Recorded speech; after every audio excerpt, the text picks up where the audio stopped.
Remember back in the day when you would hand your money to a manufacturer and they would in turn give you an action figure or a playset? Well, don't be foolish. That is old news. People don't do that anymore.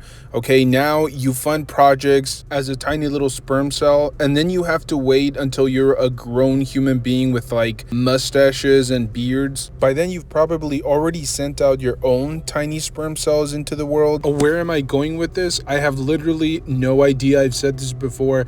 I don't rehearse any of my intros. I don't write them down. I just kind of start and then let them flow, and then I'll maybe chop them up a little bit, but I don't like re-record them or plan them out. They just kind of happen. Anyways, let's get straight into today's video, and it does kind of tie into the intro because I wanted to talk about the new Star Wars vintage line Haslab project that Hasbro announced. I want to say like a couple of weeks ago. Everybody's gotten their personal opinion, their personal take out there, and I decided to share my personal opinion with all of you guys. And obviously, if you guys have watched at least a handful of my videos, you guys will be very familiar with the concept or the idea that I don't really collect the Star Wars vintage line. I don't really have the display area. On top of that, I'm already collecting the Star Wars Black Series line, which more often than not, we're getting double releases. We're getting the exact same character in both the Star Wars vintage line as well as the Black Series line. So it's very difficult to keep up with both. However, I do have a bin with maybe like 30 to 40 Star Wars vintage action figures still retro carded, like still in card, because I eventually planned on making a small little display for it, but I still haven't gone around to it. Having said that, I'm a collector. I love Star Wars and I love talking about Star Wars collectibles, and that's exactly what we're going to be doing today. Regardless of your thoughts on the actual Haslab and the pricing and whether it's worth picking up, I will say it's nice to see them jump into the idea of making diorama sets or play sets for collectors. We rarely see them, and even when we do, they're usually not collector quality items. Now let's talk about the two different options that Hasbro has offered to its consumer base. Now you can essentially either bag the base version of the Cantina for $399.99, $400, and then there will be a deluxe option which will be worth $500. So they're giving you options. I really like this, and hopefully this is something that they continue to offer for a lot of their Haslabs. People have always complained about wanting kind of like a more stripped down version of their Haslab projects, and maybe we get to see this down the road. Maybe like if just an example, like if it was a Galactus without the extra figures, maybe they could cut the price, or the Sentinel without the tentacles, things of that nature. I think a lot of other collectors maybe would have jumped on. I don't necessarily know if that's financially viable for Hasbro going forward into the future, but like I said, they're doing it now, and maybe if this particular project is successful, maybe they continue to kind of dip into just having more options for the consumer base, because keep in mind, you are paying for this up front and then receiving it like a year to two down the road. So at least Hasbro can give you the option of customizing exactly what it is that you're going to be purchasing. Now, if you just decide to go with the base model, you will be receiving an external entrance facade, a main Cantina archway along with the stairs, the main large bar, and then 3 modular booths, and even more archways to be placed around the entire playset. And if your buns aren't quite buttered, there are a number of other extra accessories that will also be included still with the base offerings. For example, you will also be receiving 8 round tables, 1 large rectangle table, 4 tall stools along with 15 short stools, 5 single seat chairs, and then 4 2-seat benches. And if I'm reading this correctly, there are supposed to be over 100 cups, and those are a variation of 8 different stylings, not to mention everything that is included with the bar. So all the pipes, all the accessories that come actually ported into the bar area. It's quite a bit to wrap your entire brain around, because it just seems like it's such an intricate setup, and it is incredibly detailed. That's one of the bigger things, or one of the bigger driving points for the entire Hasbro team that was conducting the live stream. They really wanted to push that forward. It's not just your prototypical ugly plain plastic type of playset. Like, they actually went above and beyond. They added some shade work here and there. They painted some minor details. And I think that really brings the price point of this entire set even higher. Not to mention, and again, this was a really big point of emphasis, that a lot of the sitting booths and other sections of this entire set is supposed to be able to display on its own. So if for any reason you don't have the shelf space for such a huge giant diorama set, you can always just kind of like piece it out and place it in your IKEA glass display shelf, maybe a bookshelf. However it is that you decide to display, there are a number of different options. Not only that, you can actually rearrange it however it is that you want to display it.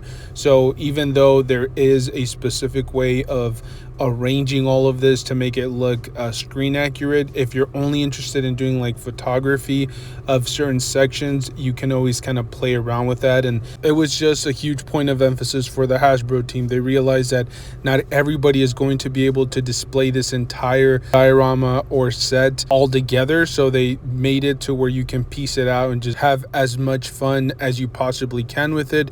Now, if you are interested in adding that deluxe price point or those extra accessories, as I already mentioned, the base price is $400, and then if you want to add the extra $100 to make it $500, there will be some other really cool and neat features included with it. We'll receive 3 additional modular booth sections, 5 additional short stools, 2 additional single seat chairs, 20 more cups, 6 additional round tables, and some unique added detail to the walls. Regardless of which version you decide to back, you will also be getting some exclusive Star Wars vintage action figures, and these will come in that beautiful retro card. You will be receiving both Tonica sisters, as well as everybody's droid-hating bartender in the Star Wars universe. The project will be fully funded and go into production if it reaches 8,000 backers. But as is the case with most of these Haslabs from Hasbro or just crowd-funded projects in general, there will be some unlockable tiers. For example, once the project reaches 11,000 backers, there will be a Greedo retro-carded Star Wars vintage action figure included. At 14,000 backers, you will be getting leads who will come with some extra accessories. For example, an extra hose, a cup, as well as 2 extra blasters. The last tier at 17,000 backers will be Arlail's shoes. And then at 20,000 backers, I'm totally kidding, they didn't go that far, and I really didn't expect them to. I think the 17,000 backers is already kind of pushing it. This is supposed to, like I said, reach 8,000 backers to be fully funded and go into production, and the deadline for this to be fully funded is July 8th. Now, I am recording this on June 20th, where I'm finishing up this recording, and meaning there's probably about like 19 days left. And as of the moment of this recording, there are just over 5,000, I believe like 5,200 backers. And I'll be brutally honest, I think this is going to get fully funded. People will have these in hand. The tier levels, I think, are a little bit of a stretch. And look, let's be brutally honest, there are a ton of content creators out there that are just terrified of making assumptions. They're afraid that somebody's going to come out maybe like a week or 2 after it doesn't get funded, or it does get funded, and they will kind of throw it back in their face. I personally don't really care. If I'm wrong, I'm wrong. From where I'm sitting, from my perspective, I feel like this is going to hit maybe the first tier, if that, honestly. But I do think that it will get fully funded. I think it'll sit somewhere along the lines of like maybe 12 to 13,000 backers. Again, could be wrong. That's just like mental math. Speaking of mental math, I tried kind of like researching online through eBay, for example, to see how much it would cost on average to put something like this together. You know, just like custom third-party accessories, and then dial set pieces, things of that nature.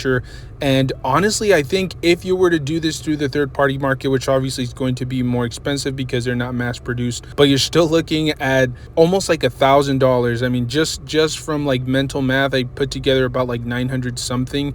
If you wanted like some few accessories, extra blasters, things of that nature, like the chairs, the tables. Let's not forget, if you're also ordering through a third-party marketplace, you also have to account for the fact that a lot of the material is very cheap, very flimsy, and so they do have a high chance of getting damaged when they're being shipped out to you. Whereas in the packaging, the overall box, and the way that Hasbro decides to ship a lot of their items is definitely on another level or on another tier. It is also worth noting that they actually did something really cool for the collectors. Usually with a lot of these extra figures that they decide to throw in with their Haslab projects, most of the time they have no actual packaging. They're kind of just thrown in the corrugate box, but in this particular case, they're actually going to include the retro card. So they're giving the collector the option: do they want to open them and display them in the playset, or would they rather keep them mint on card? It's really up to them. There are a number of different collectors out there that just love adding value to their collection. It's not so much about reselling any of their figures, but they just love the idea of owning a figure that is a Haslab exclusive and potentially goes up in value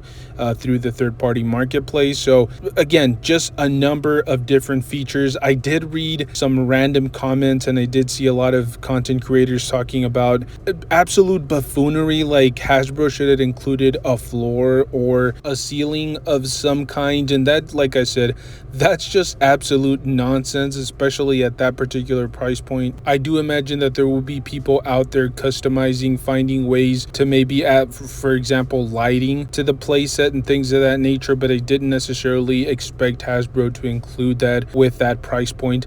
Is it an adequate price point? Maybe it's a little bit high, but let's be brutally honest, we overpay for all collectibles out in the market right now. It's very rare to get your money's worth. Even when it comes to Hasbro, you're usually overpaying on most figures by $1 or $2. If you do the math in terms of percentages, it's really not that far off, and there's really no other option. I mean, there's nobody else manufacturing this.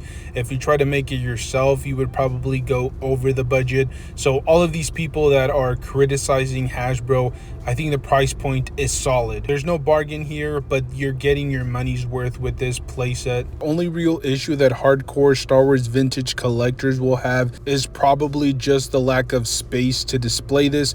It almost seems like you need to have like an entire tabletop as a display.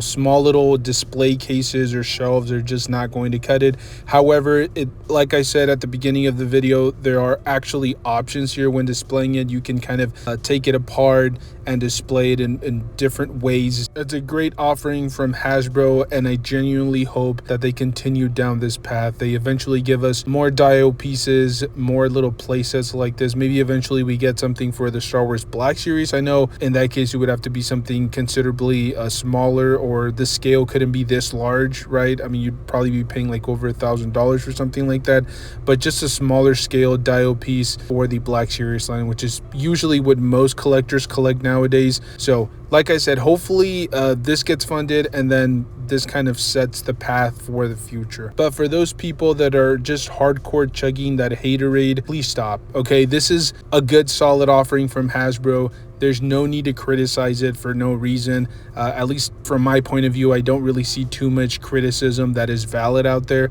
but everybody's entitled to their own opinion. Let me know yours down below. Thank you guys so much for tuning in.